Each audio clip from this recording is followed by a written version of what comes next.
is an aluminium front egg bar. So I got my forging hammer, tongs, straight tongs, make sure they fit well.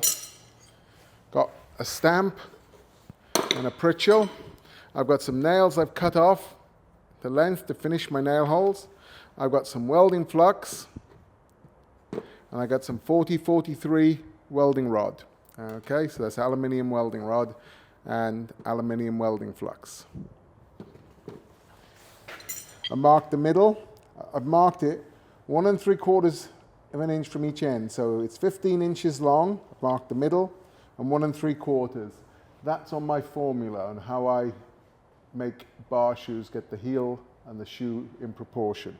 So if it was 16 inches long, I would increase that up to 2 inches. If it was 17 inches long, I'd increase it to 2 1/4 inches. Okay, but this is 15, so it's 1 3/4 from the end. I'll have a heat, and when I hold it, I'll hold it with a bar outside the tongs, the bar off the anvil, and I'll make a toe bend in relationship to the middle. I'll do that in the first heat. In the second heat, I want to bend the 2 egg bars, okay, 2 heels. I want to scarf them, short scarves, and then I want to bend the 2 branches. In the third heat, I'm planning to do the welding, and then once it's welded, I can cool it out, and I can stamp my nail holes cold. So, very efficient process. I've got my plan. Bend the middle, stop, 2 heels, bend the 2 heels into egg bar, scarf it, bend my branches, clean it well. Got to clean it well, because this black residue off the anvil is enough to stop it welding. Okay, so you must clean the scarves extremely well before you put them together, even if you've got to rasp them.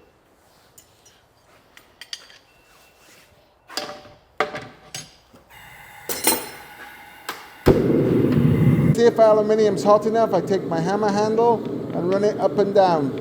If it makes a black line and it stays there, it's ready for forging. If it starts to steam off or burn off, it's a little bit too hot. Leave it cool down and you won't burn your aluminium.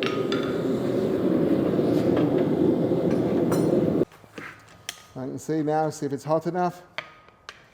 Take the hammer handle and I can see it. It's at maximum temperature. Black stays on. Give it a little wire brush in while I'm at it. Clean the material. Hold it inside the heel. Inside the heel.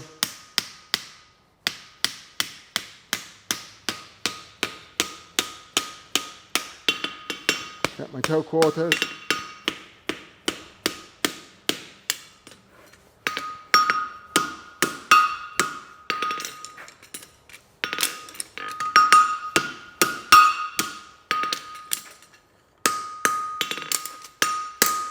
Thin down the inside edge, a little bit of a seat out. I'll roll the toe while I'm at it. Got plenty of heat to do this.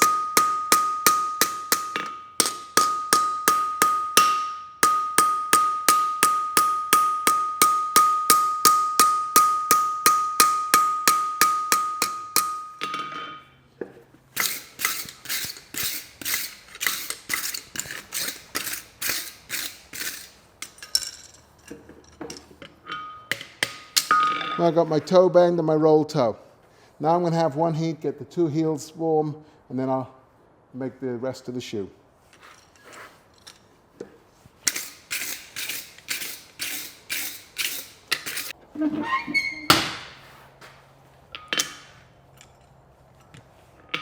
Put my tongs in direction of where the bar is going. I bend it to 45 degrees, but it's a radius this time. Nice radius at the back.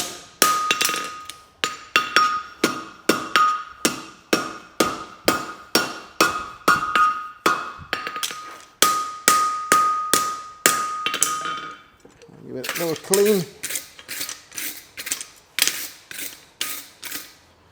I'll give it a scarf. I like short scarves.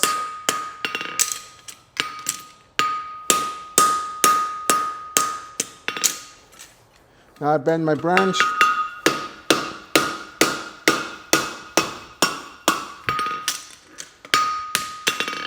Bend my branch. I won't quite finish that one now because I need to be able to clean my scarves well. So, this is the important part, cleaning these scarves.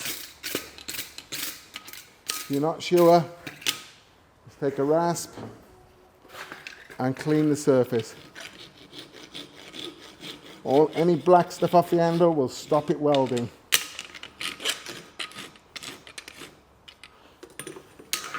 Knock it together.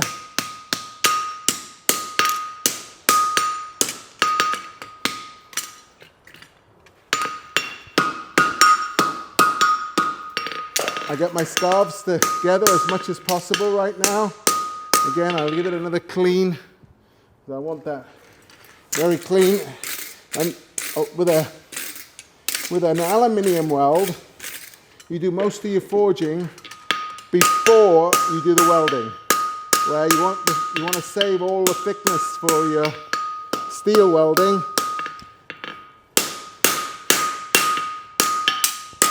Get most of your welding done. What's really important that the scarves are touching.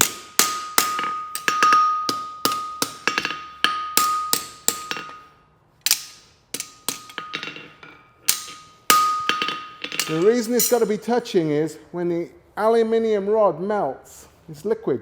And if it's not touching the top and the bottom of the materials, it's just going to run through and it's not going to stick. So it's very important that touching, doesn't matter how tight you've got it, the molten aluminium will run through and it will weld your bar. But if you've got a gap, you can run all the aluminium you want.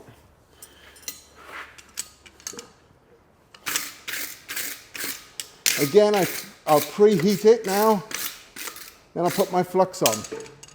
Now with my flux, I look for 3 characteristic changes in it as it's getting ready.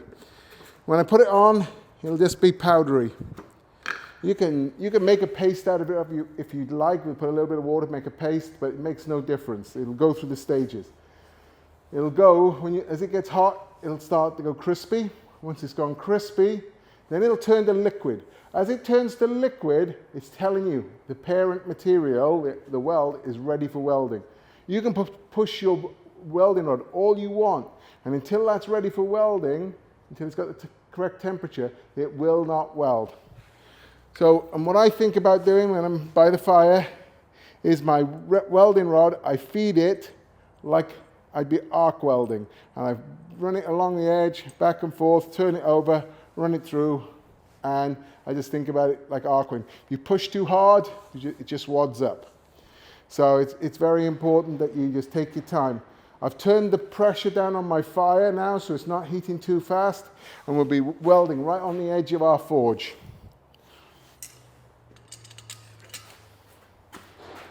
Okay, so I'm going to put my flux on first. This has been in the pot for a while, so it's already turned to a paste. I'll put it in the fire. I'll try and get myself in a position where I'm not going to burn myself. So you can see I'm holding it there so I can feed the rod. I'm letting the flux start to cook, and it's starting to dry out and get crispy. As it gets hotter, I'll bring it to the edge of the fire. I can see it getting crispy right now. There's no good putting the rod in now because it's not liquid. It's telling me the parent material's not ready.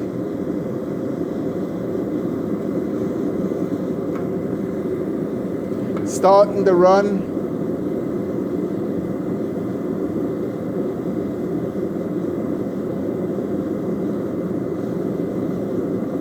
I'm not in a rush. I'm giving the time for the parent material to get hot. Because I want a through heat, not a surface heat. It's still a little bit thick, but it's coming. I'll put my rod at the back, and it doesn't want to melt because it's not quite ready. It's almost liquid. There we go, and we're starting to weld now. I'll bring it to the edge of the fire. You can see the rod starting to melt.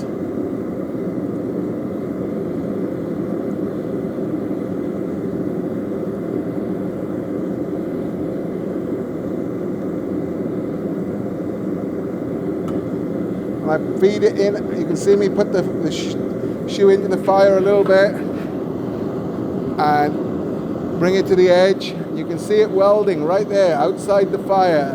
Once the material's hot, you can see that I can feed the rod in.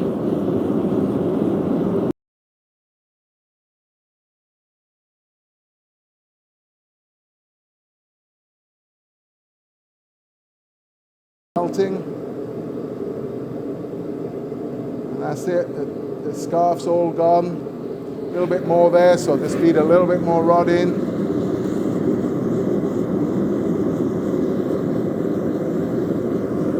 And there you can see it's still welding outside the fire. Okay, now the important thing is don't hit it. Just put it down gently. It's at maximum temperature. The anvil's taking the heat out of the shoe right now, which is good. And we should be on our last heat. So we give it time to cool down. Again, a bit of wood. We don't want to be hitting it too soon. It's better to leave it a little bit too cold and a little bit too hot.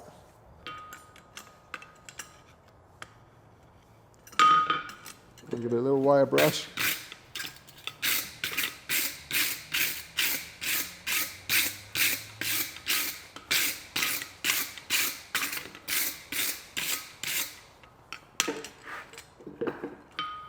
Make sure the heat, okay, still well up in temperature. It's at a forging temperature now, so I can forge it together. Nice surface.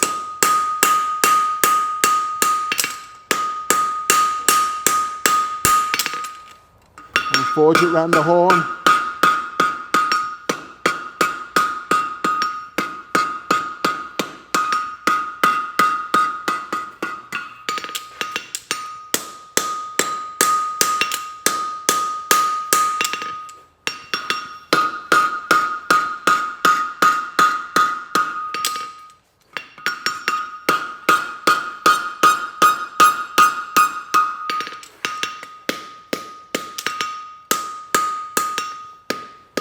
Knocking it back into shape a little bit. I'd let it get out a little bit out of shape.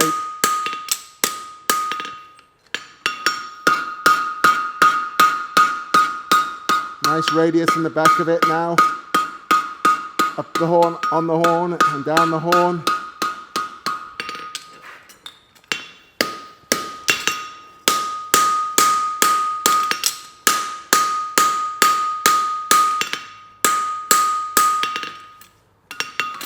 Forge my branches a little bit, get a little bit of shape into those, up the quarters, away from the quarters to the end of the heel.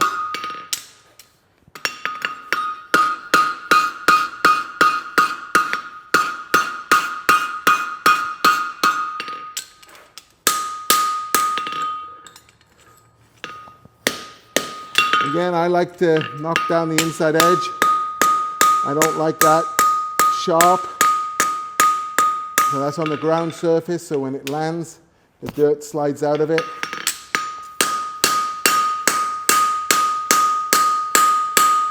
Getting the shoe nice and flat.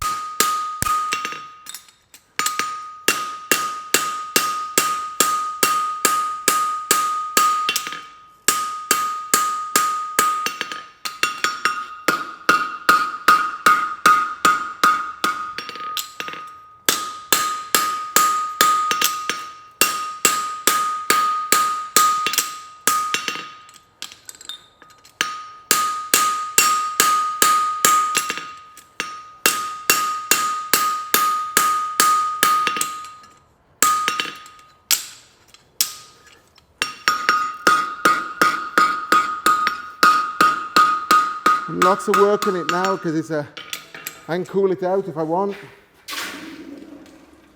We get it cool. Now we can continue forging it cold. It's a really good finish on it.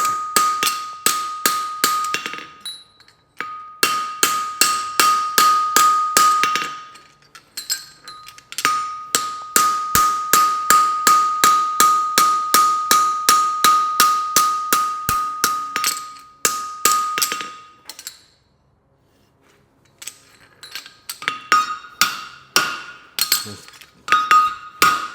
fix my toe a little bit. I can mark for my nail holes now.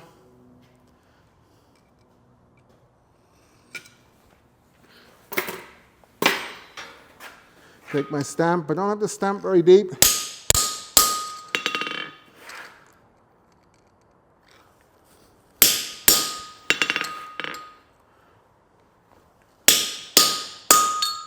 Leave the nail holes slightly undersized. You want to get really nice nail holes or tight nail holes.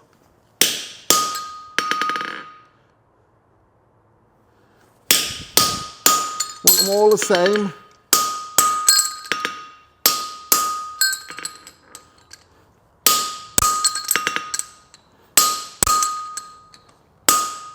And around our nail holes now, we've got like little unevennesses. So we'll push those back down, get nice and flat.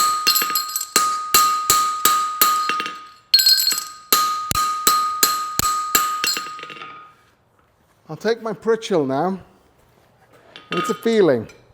But I'll put it in and I stamp to the anvil. Okay? And this way we get cleaner nail holes.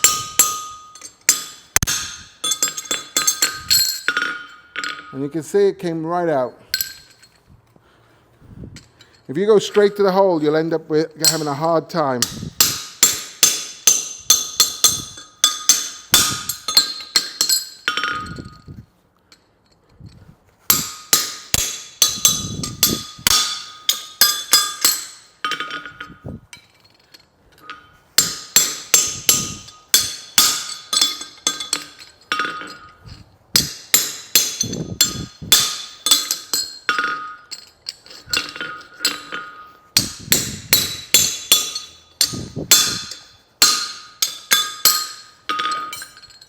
So all our nail holes are clean now, but we feel lumps on the back. And if we forge it in, our nail holes will disappear. So what's important now is go to the vise and rasp the lumps off.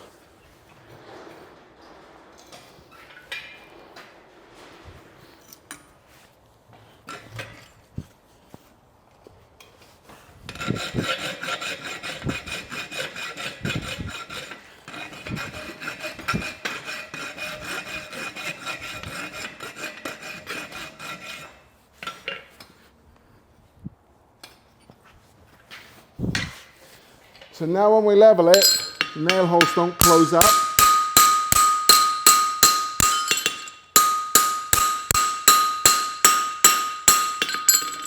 Okay, and now when we do put a little bit of grease on it, I got a little bit of saddle soap just to lubricate the holes.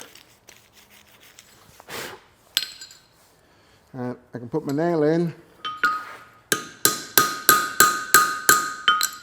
See that? And I get a perfect nail hole. We'll just do a few more.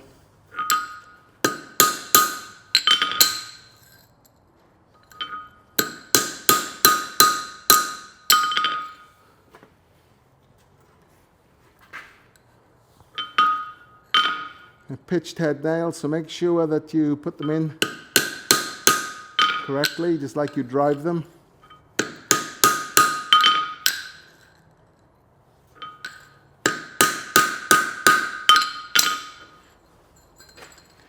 So we've got our basic shoe made, now we've got to rasp it up and level it up. So I'll rasp it up first. Long process, but we'll do that.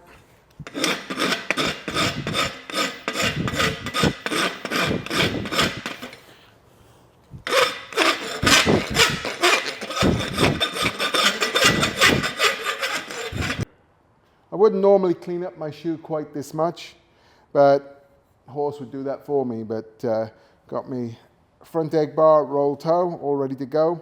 But when I put the egg bar on, I wouldn't use an egg bar without some sort of support material in the middle, because otherwise we're probably going to crush our heels having so much heel behind the horse. So I'd use mesh, and I'd use a Comfort Mix Pro Foam, and I put the mesh underneath. Once I finish shoeing, I put the pour-in pad in, and so then I'd be supporting the middle of the foot as well. So I'm supporting the back of the leg, but I need to support the foot. So there's your egg bar, and it's fitted up for a concave 3.